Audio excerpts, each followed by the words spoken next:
she sneered. What's yours is mine, that's what marriage means, while maxing out my credit card, I said. Absolutely. The next day, I closed every shared account and transferred her debt into her name only. The bank's call was her wake-up call. I, 35 male, have been married to Fiona, 33, for 5 years. For 4 of those years, I've been paying for a lifestyle I don't even participate in. I'm a database administrator. I make a very comfortable living. I like spreadsheets, quiet nights, and saving for retirement. Fiona is a freelance design consultant. This means she has a very aesthetic Instagram and occasionally tells her friends what color to paint their guest rooms. Her income is, to put it politely, aspirational. I've always been the provider, and I was okay with that. We had a system. I pay the mortgage, my house, bought before we married, the utilities, the car lease, her Lexus NX in my name, and all the groceries. I also gave her an authorized user card on my Amex Platinum for household expenses. This was my mistake. Household expenses slowly turned into $400 lunches. Groceries became $90 bottles of wine. Then came the handbags, the spa days, the weekend consulting trips that cost more than my monthly mortgage payment. Every time I tried to bring it up, it was a fight. Me Fiona, we need to talk about the Amex bill. It was over $6,000 last month. Ugh. Are you gonna spreadsheet me again, Liam? I have to look a certain way for my clients. It's called investing in my brand. Your brand is costing me a fortune. We're not saving anything. You're a provider, Liam. Provide. Stop being so cheap. It's a bad look. She was good. So good at twisting it. But last week she went too far. She'd been obsessed with this pair of vintage Italian lounge chairs. The Vespucci chairs, she called them. She found them in some ultra-hip antique catalog. The price? $18,000. I laughed. Then I saw she was serious. Me absolutely not, Fiona. We are not spending $18,000 on chairs. That's a down payment on a rental property. It's my entire bonus. But they're an investment. They'll appreciate. You just don't understand high-end design. I understand $18,000. The answer is no. That was Monday. On Wednesday, I was in a meeting when my phone buzzed. An alert from Amex. Charge approved. $18,000 at Milano Moderno Antiques. My blood turned to ice. I sat through the rest of the meeting in a fog. My heart pounding in my ears. I went home. She was in the living room, sipping a $90 bottle of wine. You bought the chairs, Fiona. Not even looking up from her magazine. I did. They'll be here in a week. They're going to completely transform this room. Me. You spent $18,000 after I explicitly told you no. Liam, don't be dramatic. It's just money. It's on your card. It's fine. It's my card. It's my money. How could you be so incredibly irresponsible? She finally put the magazine down and gave me that look. That cold, dismissive sneer that always made me feel small. What's yours is mine, Liam. That's what marriage means. You're my husband. Your money is our money. Stop being so selfish and controlling. It's just chairs. What's yours is mine. And just like that, something inside me broke. That little part of your brain that makes excuses for the person you love. It just snapped. I looked at her. At the $300 robe she was wearing. In the house I paid for. Drinking wine I bought. After spending $18,000 of my money without blinking. And I smiled. A very calm, very quiet smile. Me know what, Fiona? You're absolutely right. That's what marriage means. I'm sorry I was being controlling. She looked surprised then smug. Good. I'm glad you finally get it. Now be a doll and pour me some more wine. My glass is empty. I did. I poured her wine. I kissed her on the head. I'm gonna work in my office for a bit, babe. Big project. She dismissed me with a wave. I went into my office and locked the door. Then I got to work. What's yours is mine. Okay. Amex Platinum. Logged in. I saw the $18 charge. I also saw $1,200 from a boutique called Celine's. And $850 from a spa. Total damage in 3 days. $20,050. I didn't cancel her card. That would be too obvious. Instead, I went to manage authorized users. I lowered her spending limit. The lowest it would go. $200. Set. Effective immediately. Lexus lease. Logged into the leasing account. The car is 100% in my name. The payments are auto-drafted from my personal checking. I couldn't stop the lease. But I could remove the car from my auto insurance policy. I left the state minimum liability on it. I'm not a monster. But removed the comprehensive collision and umbrella coverage. The lease requires full coverage. So this would trigger a very angry letter from the lease company. To me. Which I would then forward to my new lawyer. Household account. This was just my secondary checking account that I'd named Household. She had a debit card for it. For groceries. I logged in. I transferred 95% of the balance to a brand new high-yield savings account at a different bank. I left $500 in it. Enough for, well, not much of her kind of groceries. The lawyer. I googled best divorce lawyer my area and found Miss Thorne. Sharp. Female. Specialized in high asset dissipation. I sent her an email with the subject line, consultation request. Dissipation of marital assets. And attached a screenshot of the $18,000 Amex charge. I felt nothing. Just a cold, clean efficiency. Fiona went to bed around 11. I slept on the guest room couch. The next day, she went out for a standing 1 p.m. lunch with her mother, Brenda. They always go to this absurdly expensive French place. At 1:45 p.m. my phone rang. It was Fiona. Liam, my card was declined. Me. I put on my most confused voice. What, the Amex? No, that can't be right. I just used mine this morning for gas. Well, it was declined. Card limit exceeded, it said. How is that possible? It's embarrassing. My mother is here. Limit exceeded. That's crazy. Maybe the $18,000 chair purchase triggered a fraud alert. Well, fix it. Call them. I have to pay. I can't right now. I'm in the middle of a server migration. Why don't you use the household debit card? Fine. She hung up. I waited. 3 minutes later, she called back. Her voice was shaking with rage. Liam, the debit card was declined. $250. It said insufficient funds. What did you do? Insufficient funds. Wow, that's scary. I'll have to check the statements. Someone must have stolen the card info. Don't worry, Fiona. I'll lock everything down. We can't be too careful. But my mother had to pay. My mother. You've humiliated me. Me. I'm just protecting our assets, honey. Like you said, what's mine is yours, and I have to protect ours. I hung up. Miss Thorne's office emailed me back 10 minutes later.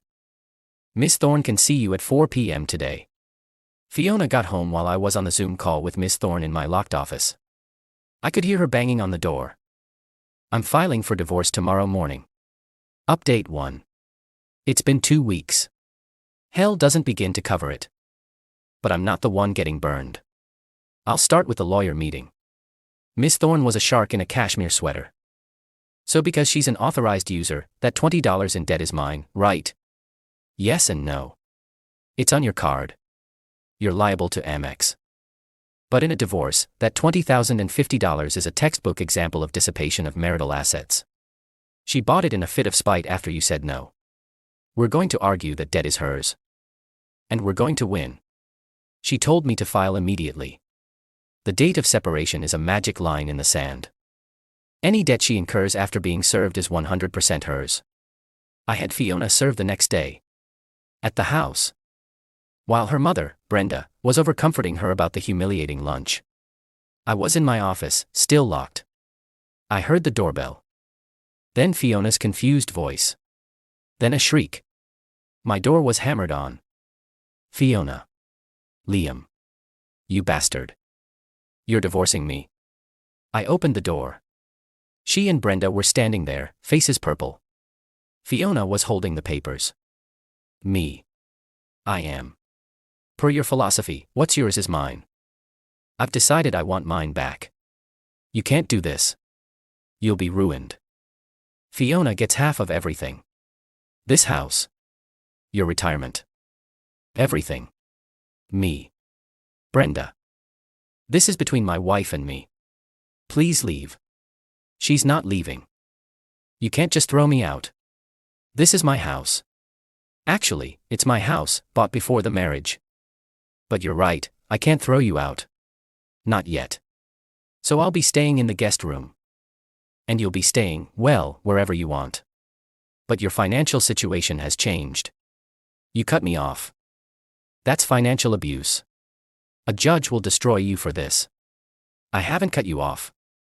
I've set boundaries. You're welcome to get a job to pay for your $18,000 chairs.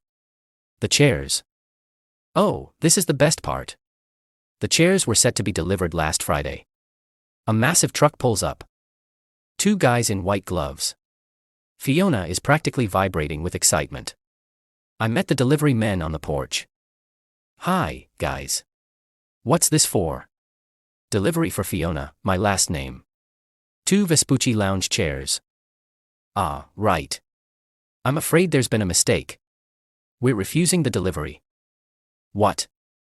No, Liam. Stop it. They're mine. To the delivery guy. As I said, we're refusing. The purchase was not authorized by the primary cardholder. Pushing me. You can't do this. I bought them. Let them in. Fiona, the charge is being disputed. I'm not accepting $18,000 of furniture I didn't order. Take it back, fellas. My apologies for your trouble. The delivery guys, who do not get paid enough to deal with this, just looked at Fiona, who was now crying, looked at me, stone-faced, and said, "Yes, sir." They loaded the chairs back on the truck. Fiona lost her mind. She started screaming. Not just yelling, but high-pitched horror movie screaming. You will pay for this. Those were my chairs. Mine. This is when the dirty trick started. The first was the car. Fiona, realizing she had no money, must have remembered the Lexus was in my name. I got a credit alert on my phone. A hard inquiry. From a Mercedes-Benz dealership. The little genius had tried to trade in my Lexus for a new Mercedes. She was trying to leverage my name and my credit to get a new car before the divorce filing froze everything. Of course, she didn't know I'd already filed. The dealership ran my credit, saw the Lexus was leased, and probably told her she couldn't trade in a car she didn't own. Miss Thorne was gleeful. This is attempted fraud, Liam. Oh, this is beautiful. She immediately filed a temporary financial restraining order, which the judge granted. Neither of us could open new lines of credit or make purchases over $500 without mutual consent. Fiona was now completely boxed in. She's still in the house. The atmosphere is poison. She and Brenda are here all the time, whispering in the kitchen. Brenda cornered me in the hallway yesterday. You're a cruel, cruel man, Liam. Fiona is a delicate woman. She's not built for this kind of stress. She's 33, Brenda. She's built for getting a job. You've ruined her. You've trapped her. I didn't do anything. She spent $18,000. She tried to steal my car. Every wall she's hitting, she built herself. Fiona isn't even speaking to me. She just glares. She's trying to use the household debit card for everything. Postmates, Ubers, coffee. And it's just decline, decline, decline. She's run through the $500 I left. She's gonna have to ask me for money. I'm waiting for it.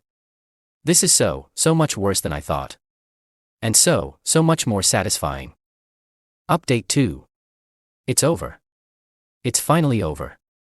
The last 4 months have been a masterclass in entitlement. The house became unlivable.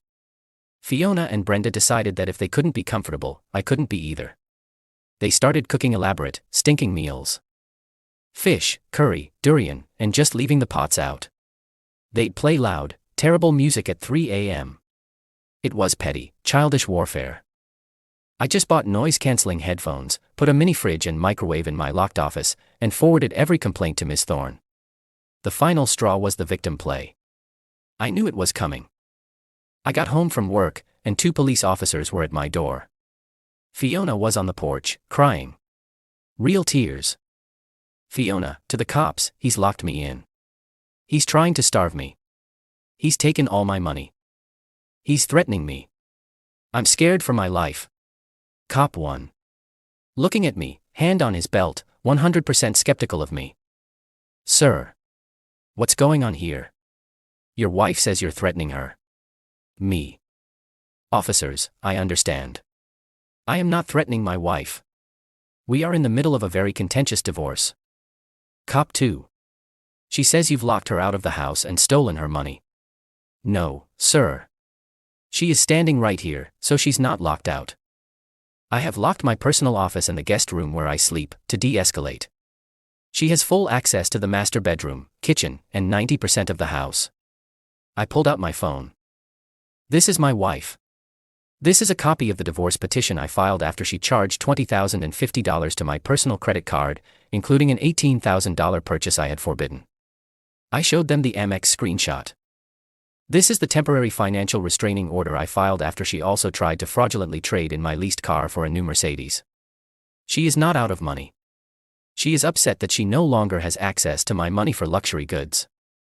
This is a civil matter, and I believe she is misusing your time. He's lying.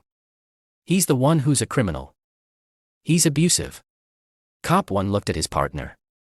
He looked at Fiona. He looked at me, in my wrinkled work khakis, holding a laptop bag. The abuser narrative just wasn't sticking. Cop 1, ma'am, this is a civil dispute. You need to talk to your lawyer. We can't arrest him for locking his office. They left. Fiona's face when she realized they weren't going to save her. It was devastating. For her. I just went inside and locked my office door. The mediation was the finale. We were in a sterile conference room.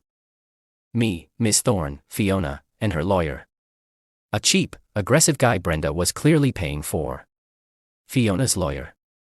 My client is demanding the house, 50% of Mr. My last name's 401k, and $10,000 a month in permanent alimony. She is also demanding he absorb all marital debts, as he was the sole provider. The marital debt was the $20,005. Miss Thorne just smiled. She didn't even look at him. To the mediator. We reject that laughable offer. Here is our offer. We will sell the house, which is Mr. My last name's separate property, but we will agree to split the increase in value since the marriage 50-50. We will split the 401k value accumulated during the marriage 50-50. Mr. My last name will keep his car. Ms. Fiona's last name will assume the lease on a Lexus, or she will surrender it. And now we discuss the debt. The debt is his. It's his card. The debt is a dissipation of marital assets. Miss spent $18,000 on the same day her husband forbid the purchase. We have text messages. She produced them. She then attempted to commit wire fraud by trading in a car that was not hers. We have the credit report. She produced it. She then filed a false police report for abuse. We have the officer's card. She produced that too. My client is willing to not pursue criminal charges for the fraud attempt and not sue for defamation for the police report. In exchange, the $20,050 in debt is assigned to Miss Name in the divorce settlement. I can't pay that. I have no money. Then it's simple. Mr. My last name will pay the debt to Amex, and the full amount of $20,050 will be deducted from your share of the asset division before a check is cut. Fiona's lawyer was sputtering. He knew he was beaten. This was the transferring the debt part. It wasn't magic. It was just accounting. It was done. The house sold. After the equity was calculated, Fiona's 50% share came to about $65,000. From that, we deducted the $20,050 she owed me. Then her lawyer's fees were deducted. Then the leasing company for the Lexus, which she'd finally surrendered, sent a bill for $2,800 in damage and mileage overages, which was also deducted. And the best part? The chair company. Milano Moderno Antiques. They have a 30% restocking fee for refused deliveries. They sued her in small claims court and won a default judgment. Another $5,400. In the end, Fiona walked away with a check for $11,300. From a 5-year marriage where she thought she was set for life. I got a call from Brenda, of course. A long, screaming voicemail about how I was a monster. How I'd stolen her daughter's future. How I'd left her with nothing. The court did grant Fiona rehabilitative alimony, $1,500 a month for 2 years.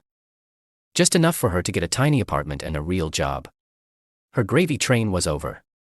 I'm still in my now sold house, packing up. The silence is amazing. I lost a lot of money. I lost 5 years. But I got my life back. I was at the bank a few days ago, signing the final paperwork for the house sale. When I was leaving, I saw Fiona. She was with Brenda. They were at a small desk, talking to a bank employee. Fiona was holding a brochure for a secured credit card. She was trying to rebuild her credit, which I'm sure is in the toilet. She looked up and saw me.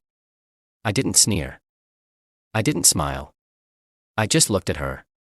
She looked average, just a normal person, in a cheap-looking blazer stressed about money. She looked away first. I just walked out into the sunshine. I'm free.